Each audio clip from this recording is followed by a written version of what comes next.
Se trata de uno de los museos más antiguos de la ciudad de Bolonia, pues su apertura original fue en 1881, en el Palacio Galvani, adyacente a la Plaza Mayor de la ciudad.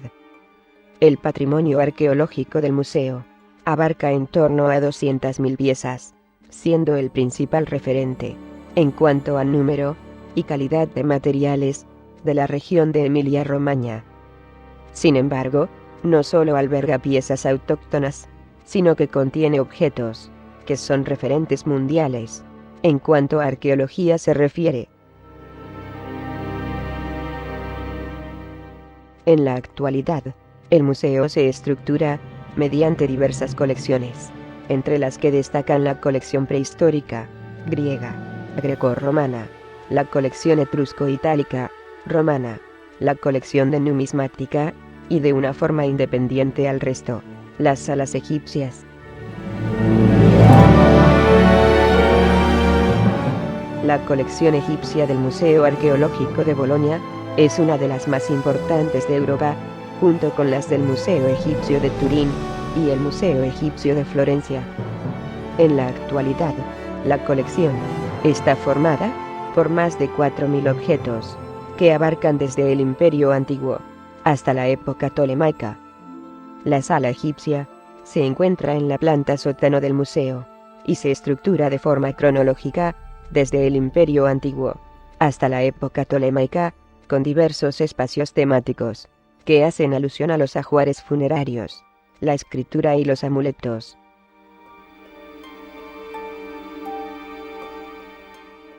Algunas de las antigüedades egipcias llegaron a Bolonia entre los siglos XV y XVI, cuando se produce en la ciudad un gran interés por el antiguo Egipto. La primera colección de antigüedades se formó gracias a la adquisición por parte de la ciudad de las colecciones de Ulisse Aldrovandi y Fernando Cospi. Estas primeras piezas se reunieron en el Instituto de Ciencias y posteriormente en el Museo de la Universidad, junto con otros objetos procedentes del antiguo Egipto, ya existentes en dichas instituciones.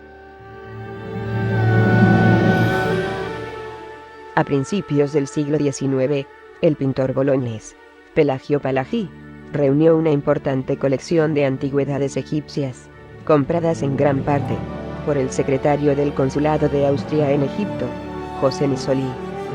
A la muerte de Palagi, cerca de 3.000 objetos fueron adquiridos por la ciudad, y junto con los procedentes de la colección de la Universidad de Bolonia, fueron expuestos al público en la primera planta de la actual sede del Museo Cívico-Arqueológico. Las últimas incorporaciones a la ya considerable colección egipcia fueron las realizadas en 1987, cuando el museo recibió en forma de donación 85 objetos que datan del periodo grecorromano. Posteriormente, en 1994, ingresó en la colección un busto donado por la Fundación de la Banca del Monte, para celebrar el traslado de la sección egipcia a la planta sótano del Palacio Galvani. El recorrido se inicia con diversos fragmentos procedentes de la tumba de Horemheb, último gobernante de la 18ª dinastía, que reinó en Egipto desde el 1323 hasta el 1295 a.C. Era descendiente de una antigua familia aristocrática, aunque no estaba emparentado con ningún miembro de la familia real gobernante. Las primeras menciones que tenemos de Horemheb datan del reinado de Akenatón. Durante el reinado de Tutankamón, el general Horemheb salta a primera escena, y junto con el visir Ae, acaparan todo el poder en sus manos, dominando por completo al joven rey. Horemheb logró hacerse coronar como señor de las dos tierras, ya que Tutankamón le había nombrado el heredero legal de la corona. Intentó recuperar la influencia internacional del país al emprender la conquista de Palestina y planificar la futura invasión de Siria. Horemheb ha pasado a la historia como un rey que gobernó con mano de hierro y cierta dureza, pero que logró recuperar casi completamente la situación del país, muy abandonada desde tiempos de Akenatón. Fiel reflejo de esta personalidad son los fragmentos conservados en el museo, donde se puede ver a Horemheb como protagonista de las hazañas bélicas más importantes.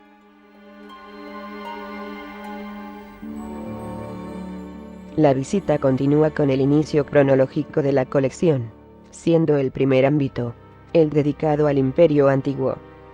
También llamado Reino Antiguo, es el período entre los años 2700 y 2200 a.C. Lo integran la tercera, cuarta, quinta y sexta dinastías. El Imperio Antiguo forjó y consolidó el sistema político, cultural y religioso, surgido durante el período protodinástico, con la aparición de una monarquía, cuyos rasgos más notables son la divinización absoluta del faraón y un poder político fuertemente centralizado. Esta época surge marcada por la influencia del faraón Zoser, quien traslada la capital a Menfis y extiende el imperio egipcio desde Nubia al Sinaí. Aunque más importante que Zoser fue su visir Imhotep, el arquitecto diseñador de la pirámide escalonada de Saqqara, sumo sacerdote de Ptah, divinizado en la época tolemaica. También las grandes pirámides de Giza se datan en este periodo. Tras el largo reinado del faraón Pepis II, y ante la debilidad del poder real, los nomarcas se hacen fuertes y convierten sus cargos en hereditarios. Entonces Egipto pasó a un periodo histórico en el cual se descentralizó fuertemente el sistema político, siendo denominado por los historiadores primer periodo intermedio.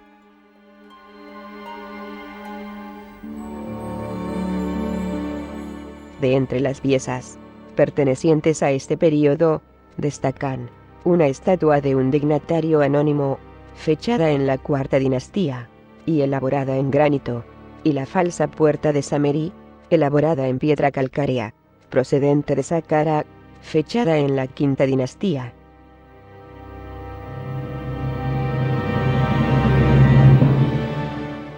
El siguiente espacio es el dedicado al Imperio Medio, que se prolonga desde el año 2040 al 1795 a.C. aproximadamente. La autoridad de los reyes del Imperio Antiguo se quebró a inicios del primer periodo intermedio, ocasionando revueltas y pérdida de poder por parte de los faraones. Hacia 2170 a.C., los nomarcas, poderosos gobernadores de las provincias, se habían convertido en los verdaderos dueños del país. Pronto, descollaron dos de ellos, los de Heracleópolis y Tebas, que dieron lugar a sendas casas reales. De este modo, los soberanos de las dinastías 9 y 10 controlaban el Bajo Egipto, desde Heracleópolis, mientras que los de la dinastía 11 señoreaban el Alto Egipto, desde Tebas. Por fin, el rey tebano Amentuhotep II se impuso, y hacia 2061 a.C. unificó el país, proclamándose soberano del Alto y el Bajo Egipto. Los faraones reinantes de este periodo tomaron diversas medidas para fortalecer el poder real. La primera fue la adopción de la corregencia. El rey, en vida, asociaba a su heredero al gobierno. La segunda medida fue la centralización administrativa del país, mediante las figuras del visir y los gobernadores reales. Como tercera medida, los reyes trasladaron la capital e impulsaron el desarrollo de El Fayum, un gran oasis.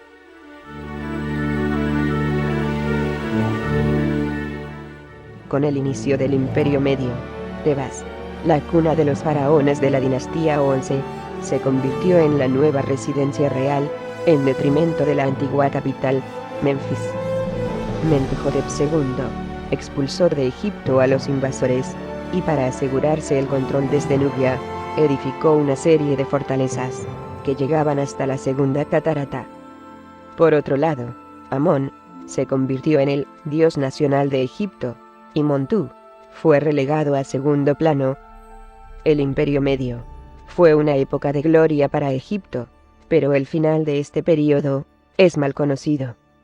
La unidad del país del Nilo se quebró definitivamente hacia 1644, con la llegada al poder de los faraones extranjeros, los Hicsos. Pertenecientes a este periodo, el museo conserva una importante y amplia colección de estelas funerarias, unas piezas que identificaban al difunto mediante la inscripción de sus títulos y nombre, imprescindibles para perdurar durante toda la eternidad. Merece también una especial mención la estatua de Neferhotep I, fechada en la dinastía XIII. Uno de los pocos ejemplos que ha llegado hasta nuestros días de este soberano. Para finalizar el recorrido por este ámbito, destacamos el sarcófago de Irin-Menpu, fechado entre las dinastías XII y XIII, donde podemos apreciar una rica decoración, así como un excepcional uso de la policromía. El siguiente ámbito es el dedicado al Imperio Nuevo, que comienza con la reunificación de Egipto, bajo el reinado de Ahmose I, y termina hacia el 1070 a.C., con la llegada al trono de los soberanos de origen libio. Lo componen las dinastías XVIII, XIX y XX. Posiblemente, como resultado de la dominación de los Hicsos, durante el segundo periodo intermedio, el Imperio Nuevo vio necesario invadir o conquistar los territorios cercanos a la frontera del este, para estar resguardados ante posibles invasiones. Los ejércitos egipcios lucharon contra los ejércitos hititas por el control de lo que hoy en día es Siria, y de ese modo obtener un mayor alcance territorial. También se expandió al sur, en Nubia. Fue el periodo más próspero de Egipto, y marcó el cenit de su poder.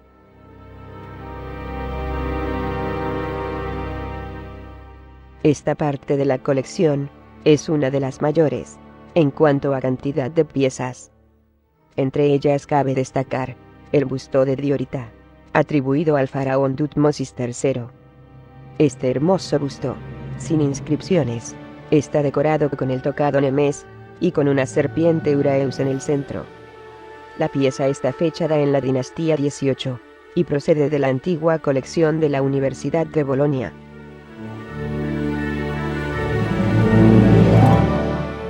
Entre las piezas de este ámbito, podemos encontrar también un busto de la diosa Sekhmet, elaborado en diorita, mide 59 centímetros de altura, y está fechado en la dinastía XVIII. Sekhmet, la más poderosa, la terrible, fue símbolo de fuerza y poder, y era considerada la diosa de la guerra y la venganza.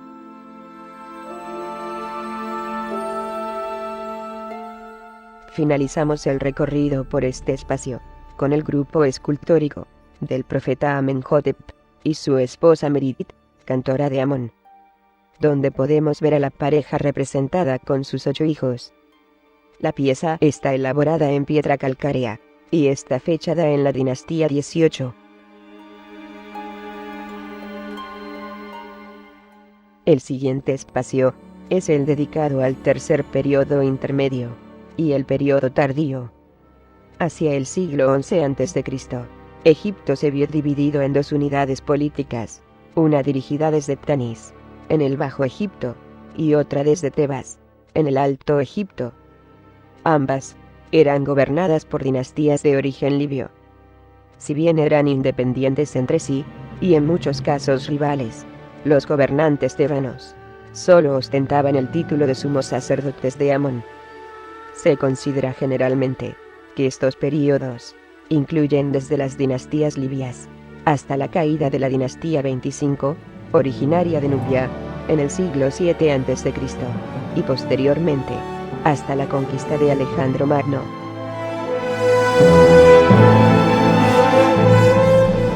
Una de las piezas más considerables de este ámbito es el relieve de Nectanebo I. La pieza fue transportada desde Egipto a Roma, en la época imperial, y fue redescubierta siglos más tarde, durante las excavaciones realizadas en 1709, en el Aventino. El relieve pertenecía originalmente al templo dedicado al dios Atum, en la ciudad de Heliópolis. En él se representa al soberano Nectanebo I, de rodillas, ofreciendo joyas y telas a diferentes demonios guardianes. Otra de las piezas que merece especial atención es el amuleto Aegis, de la diosa Sekhmet.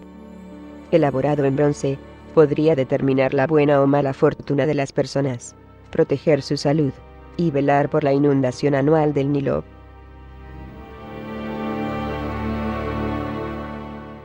El recorrido cronológico finaliza con las piezas pertenecientes a la época tolemaica. Con la conquista de Alejandro Magno, en el 332 a.C., se hace cargo de Egipto durante la guerra contra el Imperio persa, poniendo fin a la época faraónica.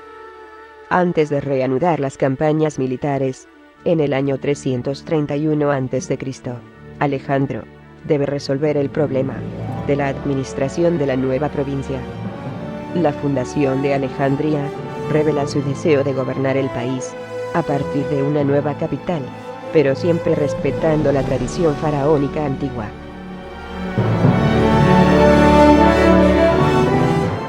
Fuera del recorrido cronológico, el museo expone piezas en 3 secciones temáticas, dedicadas a los amuletos, la escritura y los ajuares funerarios. El espacio dedicado a los amuletos expone al público más de 2000 años de historia de estos objetos, mostrando piezas de diversas épocas, formas y materiales. De entre todos los objetos mágicos usados por los antiguos egipcios, los amuletos eran con diferencia los más populares, a juzgar por el gran número que se han encontrado en las excavaciones. Muchos amuletos estaban perforados para enhebrarlos en collares, pectorales, pulseras, anillos y casi cualquier tipo de adorno personal. Representaban infinidad de formas: animales, plantas, partes del cuerpo, jeroglíficos y divinidades, entre otros. El siguiente espacio temático es el dedicado a la escritura. Según investigaciones, la escritura egipcia apareció hacia el 3000 a.C., con la unificación del Alto y el Bajo Egipto, y el advenimiento del Estado. Durante largo tiempo, solo estuvo compuesta por unos 1000 signos, los jeroglíficos, que representaban personas, animales, plantas y objetos estilizados. Su número no llegó a alcanzar varios miles, hasta el periodo tardío. Los egiptólogos definen al sistema egipcio como jeroglífico, y se considera como la escritura más antigua del mundo. Era en parte silábica y en parte ideográfica. La visita finaliza con el espacio dedicado a los ajuares funerarios. Un ámbito que nos muestra la elaborada serie de rituales de enterramiento que consideraban necesarios para asegurarse la inmortalidad tras la muerte. Estos ritos y protocolos incluían la momificación, la pronunciación de hechizos mágicos y la inclusión de objetos muy específicos en las tumbas, que se pensaba que serían necesarios en la otra vida. Unas costumbres mortuorias que evolucionaron a lo largo de los años, descartándose las más antiguas y adquiriendo algunas nuevas, pero la mayoría de los elementos importantes del proceso persistieron. Aunque los detalles específicos cambiaron con el tiempo, la preparación del cuerpo, los rituales mágicos empleados y los objetos depositados en las tumbas eran las partes esenciales de un funeral egipcio apropiado.